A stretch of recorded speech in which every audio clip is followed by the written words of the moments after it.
This is so funny. My second time going live. Okay, what's up, good people?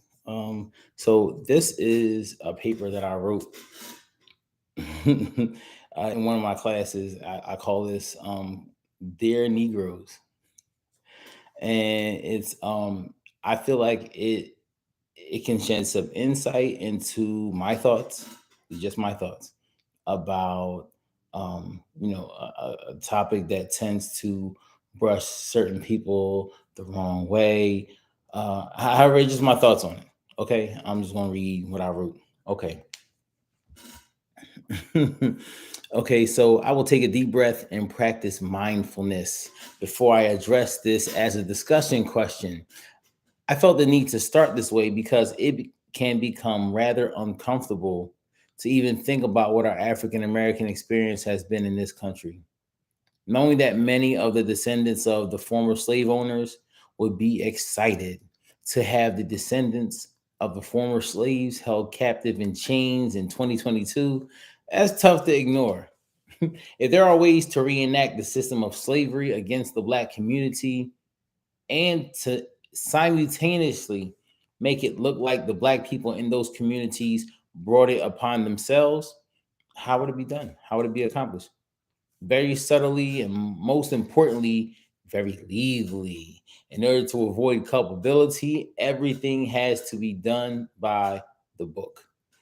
I wrote this piece specifically for this discussion question for my readers when I posted it. Please read it mindfully and with the notion that these are my thoughts on perhaps what a Caucasian person, a white person, might say as a character witness on the stand during a trial against we the people. The charges will be based on how systemic racism has played out against the Black community in the modern day United States of America. Let's see. One second.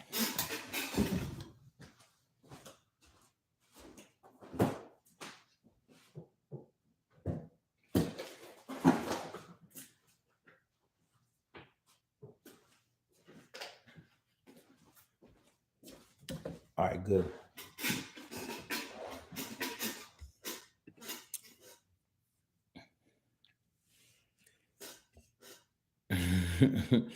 We, the white people, I mean, we, the people, don't want our names dragged into the mud anymore. We don't want anyone to still be able to hold us, the descendants of former slave owners, legally responsible for the deprivation, the degradation, and not even the overall poor state of the modern day Negro. It's a new day. May it finally be laid to rest every idea and every notion that suggests that we, the people, are even partially responsible for the new age waves of enslavement, disenfranchisement, and poverty as seen in the Black community. We, the people, would like to point out the fact that this time we didn't do it to Black people. They did it to themselves. They chose to do those drugs, buy those guns, and go get high on their own supply. They did it to themselves. They chose to do drugs, to be drug dealers, to buy guns. They take pride on being locked up and even at getting away with doing crimes to their own people. Right. Because they sure enough don't want nobody to rat.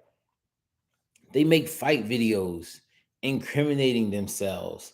They take all of these pics and videos of each other giving each other the middle finger, and then they post it like the middle finger stop meaning F whoever is looking at this picture. What? Some of this stuff is really unbelievable.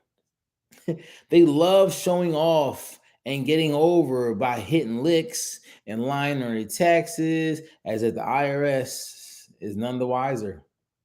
They dance like crazy, right? Know all the dances, but they have the hardest time staying in school.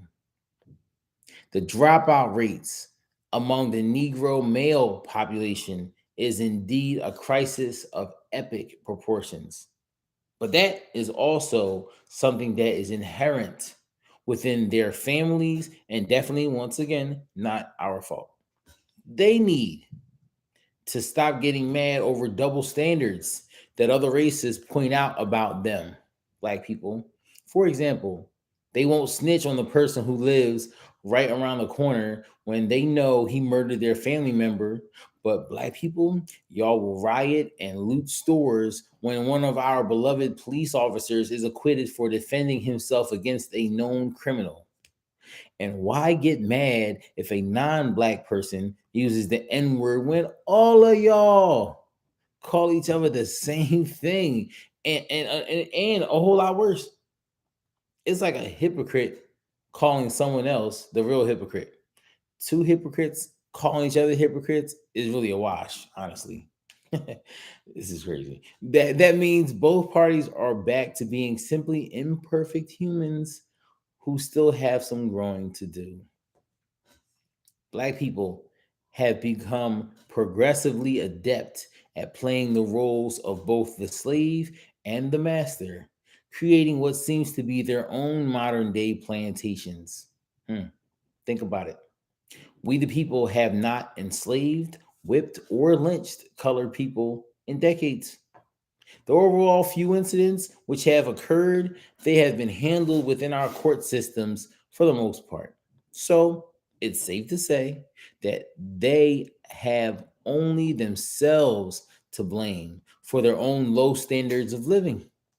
The black communities across America have made a lot of progress, and we, the people, have a proven track record of supporting them right where they want to be.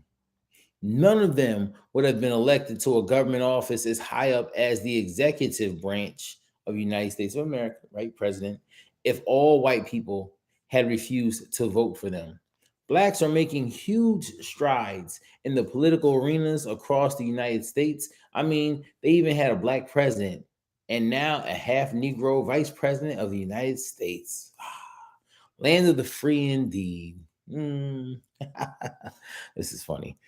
Mhm. They also have sports and entertainment to view their heroes who are living the American dream. So it's definitely not our fault that so many communities of black people have developed inherently degenerate standards of living from generation to generation. I mean, they just pass it on. It's not our fault that so many of them won't vote. It's not our fault that black people would rather buy jewelry, spend hundreds and even thousands of dollars a week on weave and makeup. They wear flashy clothes and ridiculously expensive shoes without any budget in place to support that kind of spending. No wonder you're broke. They would rather drive expensive cars instead of saving some of that money to buy property that can be passed on to their kids. The fact is that in today's society, there are so many blacks who can do all of that and more. Yet they have the nerve to complain about every other race who comes into their neighborhoods to buy up all the real estate while they struggle to pay their rent on time every month for generations. What's that got to do with white people? Right. We don't do that. We support each other. And at the very least, we make sure that the wealth we create can be passed down to the next generation. They, the black people, perpetuate it by their attitudes and their actions. It's recreated and passed down through the music and the movies by the artists they seem to love so much. It's like they enjoy the worst scenes of a bad movie and they allow their children to watch it with them as if they are okay with living their lives based on a no hope for us philosophy. For example, get rich or die trying? What? When was the last time you saw a white person take something like that and make it the standard? Mm. We, the white people, would like it to be stated for the record, the state of Black America today, as the world can see it every night on the news. We didn't do this to them. They brought it on themselves. And then I put thank you for reading my name. But just so you know, that wasn't me in terms of me being white. I'm not white, I'm Black, clearly. But this is a paper I wrote called Dear Negroes, and it was to sound as if I was white people and I wasn't outwardly racist. Right. I think that's something to think about too. If I were like one of these white racist groups out here, I would. I'm sorry, and I didn't want my hands to get too dirty. What I would do is invest my money, and I would invest my money in all the labels that carry Black artists that talk about doing all the stuff, all the killer bang bang shoot up stuff, all the Molly and perks, and all the other crap that no other genre really sing. You never hear that in any other music for real, right? But if I was into the degradation and the what Nas said, it's elementary. They want us all gone eventually, right?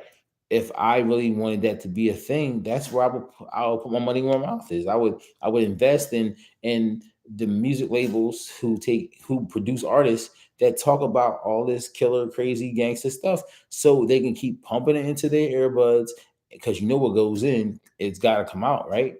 You realize that, okay? So knowing that what goes in has to come out, I would, yeah, that's what I would do.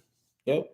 A lot of, I teach high school, and a lot of young people think they could just listen to whatever they want to listen to. And when I call them on it, because it has a lot of foul language, or because the person just talking about some just bad news, man. The nicest way to put it is just bad news. Like you talking this, I'm a killer and I'm a this and I'm a that and I'm gonna blow your head off and all type of, I'm run down your block and all this stuff that don't nobody else talk about like that. It's not glorified in any other music like it is in what I'm gonna say is our music.